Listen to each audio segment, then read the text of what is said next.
Hi అండి, Godavari Bhimavaram foods. మళ్ళీ నేను నాటుకోడి ఫ్రై ఒకళ్ళు అడిగారండి. ఇది బంగాళదుంప ఉల్లిపాయ వేసి నాటుకోడి ఫ్రై గ్రేవీలాగే ఉంటుంది, కానీ ఫ్రైలా నీళ్ళు వేయకుండా చేయాలి. నాటుకోడి చూడండి, ఒకసారి చేసే విధానం చూపిస్తాను. ఒక నాటుకోడి కొన్నానండి. కొనేసి శుభ్రంగా కాల్చేసి కడిగించేసాను. పసుపు ఉప్పు వేసి పక్కన పెట్టేసాను. దీన్ని ఇలా పక్కన పెట్టేయాలి, పసుపు ఉప్పు వేసి 10 నిమిషాలు. ఇప్పుడు కావాల్సిన సామాగ్రి చెప్తాను. 4 ఉల్లిపాయలు, ఒక బంగాళదుంప, కొంచెం అల్లం, ఎల్లుల్లిపాయలు కావాలండి. ఆయిల్, సాల్ట్, కారం, పసుపు, కొంచెం మెంతి పౌడర్ కావాలండి. మనం మెంతులు దోరగా వేయించుకొని కొట్టుకుని పెట్టుకోవాలి పొడి. జీడిపప్పు నానబెట్టుకోవాలండి. పచ్చిమిరపకాయలు కడుక్కొని పెట్టుకోవాలి. పుదీనా కోసుకొస్తాను, ఇంకా కోసుకురాలేదు. ఇలాచి, మిరియాలు, లవంగాలు, గసగసాలు అన్నీ కావాలి. కాకపోతే కొంచెం మిరియాలు ఎక్కువ పడతాయండి. ఫ్రై కదా, కొంచెం ఘాటుగా ఉండాలి. కొంచెం మిరియాలు, గసగసాలు ఎక్కువ పడతాయి. కొంచెం జీడిపప్పు, ఇవన్నీ కొంచెం కావాల్సిన పదార్థాలండి నాటుకోడి ఫ్రైకి. చూడండి, ఇలా నాటుకోడి ఫ్రై చేస్తాను. ఒకసారి చూసి ఎలా ఉందో మీరు కూడా చేసుకుని చూడండి. ఏమన్నా ఉంటే కామెంట్ చేయండి. ఒక ఆయన కావాలని అడిగారు, చేసి ఆయన పంపిస్తానండి. హాయ్ అండి, ఇదిగో చూడండి, నాటుకోడి ఇలా కోసుకుని పసుపు వేసుకుని పక్కన పెట్టేసుకున్నాం కదా. ఉప్పు పసుపు వేసి శుభ్రం కడిగేసుకోవాలండి. చూడండి, ఇప్పుడు మసాలా, గరం మసాలా అంతా అలా నూరుకుని పెట్టేసుకోవాలి.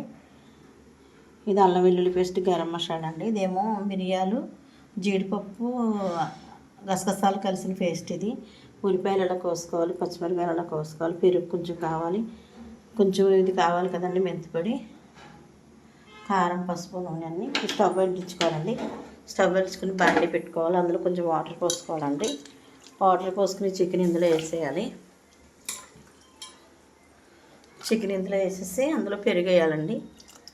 పెరుగు వేసేసి మొదలు మూట పెట్టేసి ఒక 5-6 విజిల్స్. చూడండి, చికెన్ ఉడకబెట్టేసుకున్నాం కదా, ఉల్లిపాయలు కోసేసుకున్నాం, గరం మసాలా అంతా నూరేసుకున్నాం, అల్లం వెల్లుల్లి. ఇదేమో మిరియాలు, జీడిపప్పు అండి. ఇప్పుడు స్టవ్ అంటించుకుని బాండీ పెట్టుకోవాలి. స్టవ్ అంటించి బాండీ పెట్టుకోవాలి. సరిపడా ఆయిల్ పోసుకోవాలండి.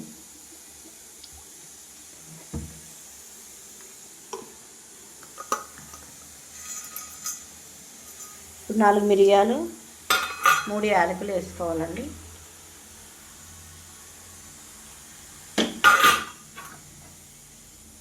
ఉల్లిపాయ ముక్కలు వేసేసుకోవాలి.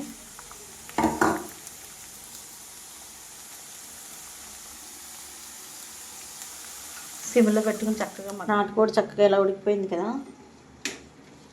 ఉల్లిపాయలు ఇలా మగ్గిపోయినాయండి. సిమ్లో పెట్టేసి వేగించేసుకున్నాం.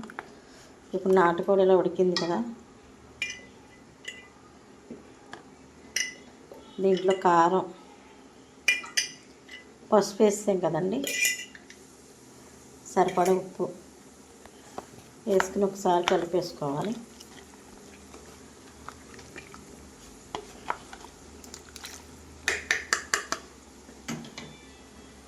ఇలా కలిపేసుకోవాలండి. ఇప్పుడు ఇందులో పోసేసుకోవాలి. మొత్తం అంతా ఇందులో పోసి 10 నిమిషాలు సిమ్లో పెట్టి. చూడండి, 70% కర్రీ అయితే ఉడికిపోయింది నాటుకోడి. చూడండి, ఇప్పుడు పచ్చిమిరపకాయలు ఇప్పుడు వేయాలి. పచ్చిమిరపకాయలు అలా వేసుకోవాలండి. ఒక 10 నిమిషాలు అలా ఉడికితే సరిపోద్ది. ఇంకా ఉడికిపోయిందండి. ఫ్రై కింద అయిపోతుంది. మొత్తం గ్రేవీ అంతా లేకుండా చక్క నీట్గా ఉండేయాలి. ఉడకనివ్వాలండి. దీన్ని 10 నిమిషాలు అలా సిమ్లో పెట్టి వదిలేస్తే చక్కగా గ్రేవీ లేకుండా ఉడికిపోద్ది అండి. చక్కగా ముక్కను పట్టేసి చక్కగా ఉడికిపోద్ది. సిమ్లో పెట్టేసి వదిలేయాలి. పుదీనా చూడండి, కోసుకొచ్చేసాం అందులో నుంచి. పుదీనా ఇలా వేసేయాలండి. పుదీనా మొత్తం వేసిన తర్వాత గరం మసాలా పేస్ట్, ఇది గరం మసాలా పేస్ట్ మొత్తం వేసేయాలి. జీడిపప్పు చూడండి, జీడిపప్పు, మిరియాలు చేసుకున్న పేస్ట్, ఇది కూడా కొంచెం వేసేయాలి. మెంతులండి, ఇవి మెంతి పౌడరు వేసేయాలి. ఇవన్నీ శుభ్రం కలిపేసుకోవాలండి. కలుపుకొని సిమ్లో పెట్టేయాలి. సిమ్లో పెట్టేసి ఒక 20 నిమిషాలు ఉడకనివ్వాలి. 20 నిమిషాలు ఉడక. ఇది కూడా నాటుకోడి ఫ్రై అయితే తయారైపోయింది. చక్కగా టేస్ట్ చేసేద్దాం మనం. చూడండి, ఫ్రై ఇలా తయారైపోయింది కదా. కట్టేసుకోవచ్చు ఇప్పుడు. నోరు ఊడిపోతుంది, నోరు ఊడిపోతుంది.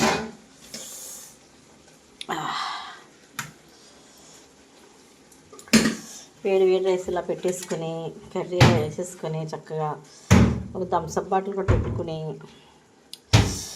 ఫ్రై కదండి చారైనా పెరుగైనా పెట్టుకుని శుభ్రంగా తింటే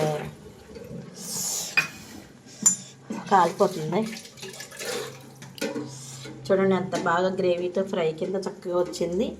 కలుపుకోవడానికి కూడా వీలుగా ఉంటుంది, చక్కగా తినడానికి బాగుంటుందండి.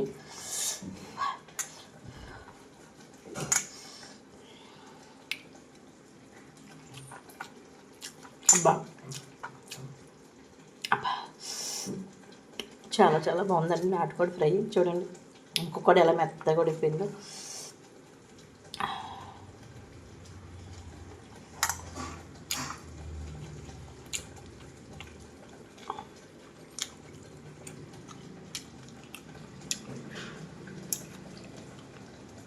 మీరు ఈ ప్రాసెస్లో కన్నా నాటుకోడి ఫ్రై చేసుకుని తింటే చాలా చాలా టేస్టీ, అందరూ ఎంజాయ్ చేస్తారండి. చాలా చాలా బాగుంది. ఈ ప్రాసెస్లో నాటుకోడి ఫ్రై చేసుకుని ఎంజాయ్ చేయండి అందరూ.